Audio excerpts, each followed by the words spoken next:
Hello everyone, good morning. कैसे हैं आप सब लोग? आई होप आप सब लोग अच्छे होंगे। और आज के ब्लॉग की शुरुआत हो रही है किसी पूजा से। तो ये क्या है ये मैं आपको बता देती हूँ। ये है मेरे पापा ने और उन लोगों ने, भाई ने, मतलब नया जो हाउस लिया है, घर लिया है, उसका भूमि पूजन हो रहा है। वो मेरा मायका यहीं पे है हमारे शहर में। वो मैं आपको रक्षाबंधन पे बताने वाली थी, लेकिन अभी सोचा ये भूमि पूजन था तो मैंने सोचा मैं बता ही दूं। अभी तो वो लोग फिलहाल जिस अपार्टमेंट में हम लोग रह रहे हैं वहीं पर ही रह रहे हैं। तो ये उनका भूमि पूजन है और आज मेरे भाई का बर्थडे भी है, तो हैप्पी बर्थडे ब्रदर। और ये है मेरी भाभी, और जिस बच्ची को आप मेरी वीडियो में देखते आए हैं वो है स्तुति, वो मेरे भाई की बेटी है। और पास में जो बैठी है वो है हार्दी। और ये देखिए मैं पीछे स्तुति को संभाल रही थी क्योंकि बारिश भी हो रही थी और जो भूमि पूजन चल रहा था तो वो थोड़ी परेशान हो रही थी, इसीलिए मैं उसे संभाल रही हूँ। और ये पूजा वगैरह चल रही है।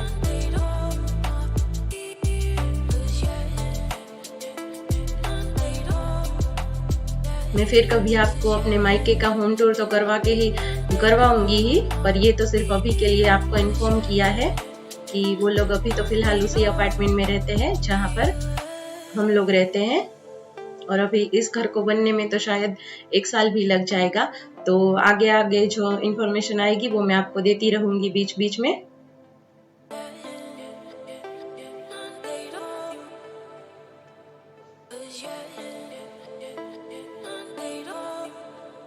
तो अभी हम लोग वहां से घर पे आ गए थे और सारा काम ऐसा का ऐसा ही रह गया था क्योंकि सुबह में हमें वहां पे जल्दी जाना था।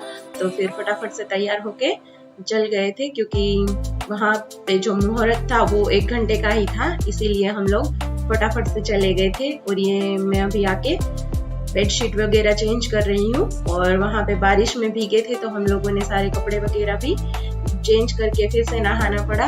और आके फिर मैं अभी अपना सारा रूटीन जो मॉर्निंग वर्क होता है वो कर रही हूँ। और ये हार्दी देखो बीच में कैमरे के सामने आके खड़ी रह जाती है। और वो मुझे बोल रही थी कि मम्मा चलो मैं भी आपकी हेल्प करवा देती हूँ बेडशीट चेंज करने में, और मैं आपकी हेल्प करवाती हूँ, ऐसे करके बोल रही थी।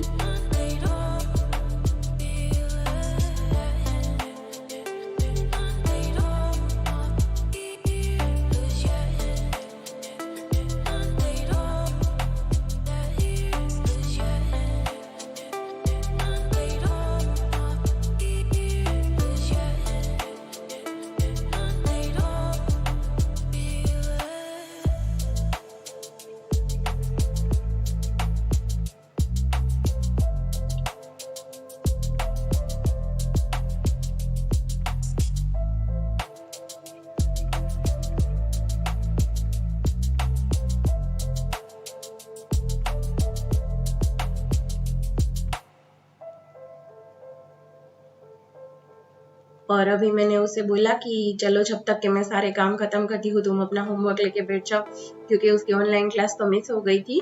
हम लोग वहां पे गए थे तभी उसकी ऑनलाइन क्लास चल रही थी, तो इसीलिए क्लास उसकी मिस हो गई थी। तो बाद में फिर मैं उसे वो सारा होमवर्क मुझे उसकी टीचर व्हाट्सअप कर देती है, तो फिर मैं उसे बाद में करवा देती हूँ।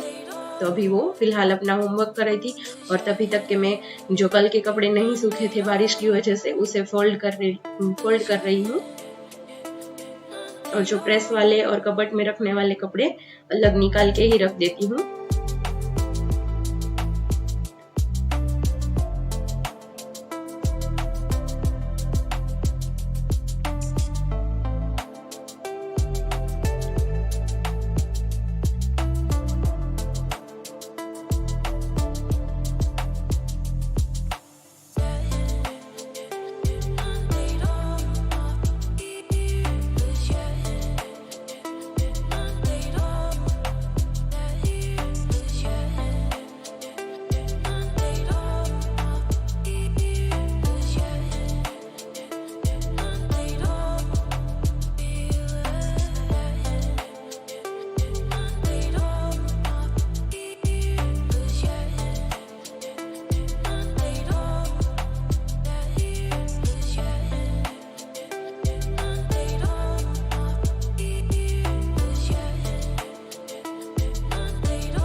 मैंने सारे कपड़ों को फोल्ड करके अपनी अपनी जगह पे रख दिया है। हार्दी के कपड़े उसके कपबोर्ड में, और जो वो ड्रॉवर मैंने खोला था उसमें हार्दी के हैंकीज और सॉक्स रहते हैं, तो फिर मैं उसी में उसके रुमाल और सॉक्स रख देती हूँ। और बाकी सारे कपड़े अपनी अपनी जगह पे, जो प्रेस करने वाले कपड़े थे उसको उसकी जगह पे रख दिया। और साथ ही साथ में मैं सारा काम करती जा रही हूँ। और हार्दी ने सुबह से नाश्ता भी नहीं किया था, सिर्फ दूध ही पिया था, तो फिर मैंने उसके लिए चीज पराठा बना लिया लंच में खाने के लिए। मतलब तब के लंच का टाइम हो चुका था और हम लोगों का व्रत था, तो फिर हमारे लिए राजगिरे के पराठे और आलू की सूखी सब्जी बनाई थी और हार्दी के लिए चीज पराठा बनाया है। तो ये सब कुछ मैंने फिर फटाफट से आने के बाद जल्दी जल्दी ही कर लिया था, क्योंकि सुबह में हम लोग नाश्ता करके नहीं गए थे, तो फिर भूख भी लगी थी, इसीलिए जल्दी लंच बना लिया है मैंने। और उसे किसी भी टाइम चीज वाला पराठा दे दो तो उसे चल जाता है, तो फिर अलग से सब्जी वगैरह बनाना नहीं पड़े, इसीलिए मैंने फटाफट से उसके लिए चीज पराठा बना दिया।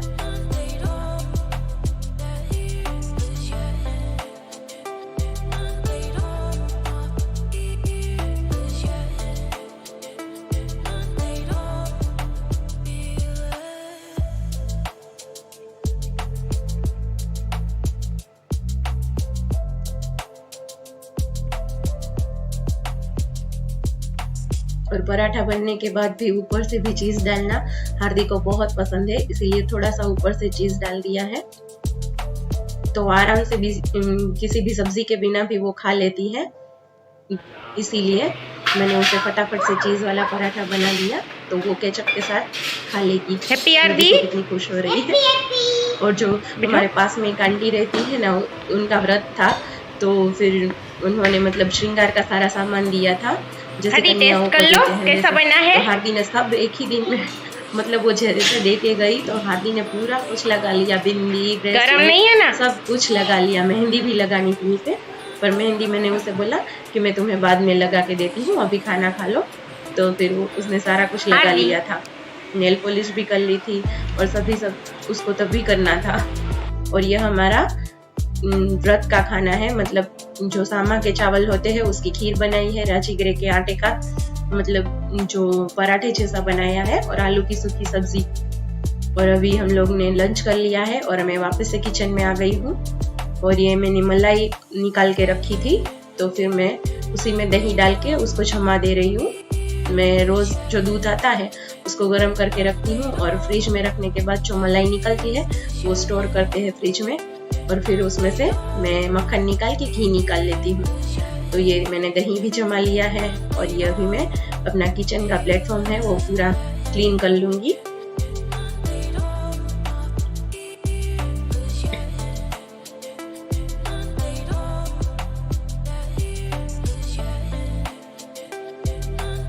और जब भी बर्तन ज्यादा होते हैं, मैं बर्तन तो बाहर की गैलरी में ही करती हूँ, इसीलिए आपको कभी कभार बर्तन वगैरह नहीं दिखा पाती, क्योंकि वो मैं बाहर करती हूँ, इसीलिए सारे बर्तन मैं बाहर रख के आ गई होती हूँ। और फिर मैं ये जो सारा काम होता है वो अपना फिनिश करने के बाद लास्ट में बर्तन कर लेती हूँ बाहर। और फिर जैसे प्लेटफॉर्म क्लीन होता है तो वहाँ पे मैं जो बर्तन की बास्केट होती है वो मुझे रखनी होती है, इसीलिए मैं बर्तन बाहर कर लेती हूँ। और ये सबसे पहले मैं अपना किचन का प्लेटफॉर्म वगैरह क्लीन कर लूंगी, जो कि मेरा तो वैसे 3 टाइम हो जाता है कभी कभी, तो सुबह नाश्ते के बाद में, फिर लंच के बाद में, और फिर डिनर के बाद में।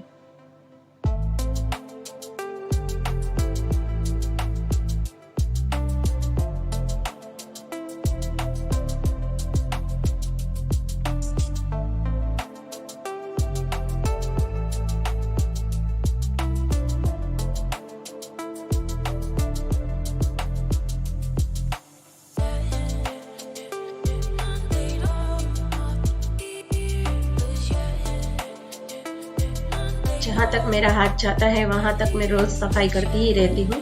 फिर वीकली क्लीनिंग होती है और फिर मंथली क्लीनिंग भी होती है। जहाँ जहाँ तक हाथ नहीं जा पाता वहाँ तक फिर हफ्ते में एक आध बार जब भी टाइम मिलता है क्लीनिंग कर लेते हैं हम लोग किचन की। और फिर एक बार महीने में तो मैं पूरा किचन क्लीन कर लेती हूँ, क्योंकि किचन एक ऐसी जगह है जो हमें सबसे पहले ज्यादा क्लीन करनी चाहिए, क्योंकि वहीं से हमारा खाना वगैरह सब बनता है। तो वहाँ पे कोई कीड़े वगैरह या कॉकरोचेस ना आ जाए, इसीलिए सब क्लीन कर लेना होता है। और ये अभी हो गया था शाम का टाइम, और हार्दिक कब से बोल रही थी कि मुझे चॉकलेट सिरप वाला दूध पीना है। और ये देखो मेरे दोपहर के बर्तन भी पड़े हैं अभी तो लगाने के। तो उठ गई थी तो बोल रही थी मम्मा चॉकलेट सिरप वाला दूध बना के दो, दूध बना के दो। तो फिर मैं उसे बना के दे रही हूँ। जो ठंडा दूध था मैंने वही ले लिया है और उसमें थोड़े से आइस क्यूब डाल दिए हैं और फिर थोड़ी सी शक्कर डाल के और फिर मिक्सी चला दी है। और थोड़ा सा ग्लास में मतलब ऐसे ही वो चॉकलेट सिरप डाल के और उसमें दूध डाल दिया है। तो ये हार्दिक का मिल्क शेक या चॉकलेट सिरप वाला दूध आप जो भी बोलो वो तैयार था। और उसको ऊपर से भी थोड़ा सा चॉकलेट सिरप डालना था तो मैंने डाल दिया।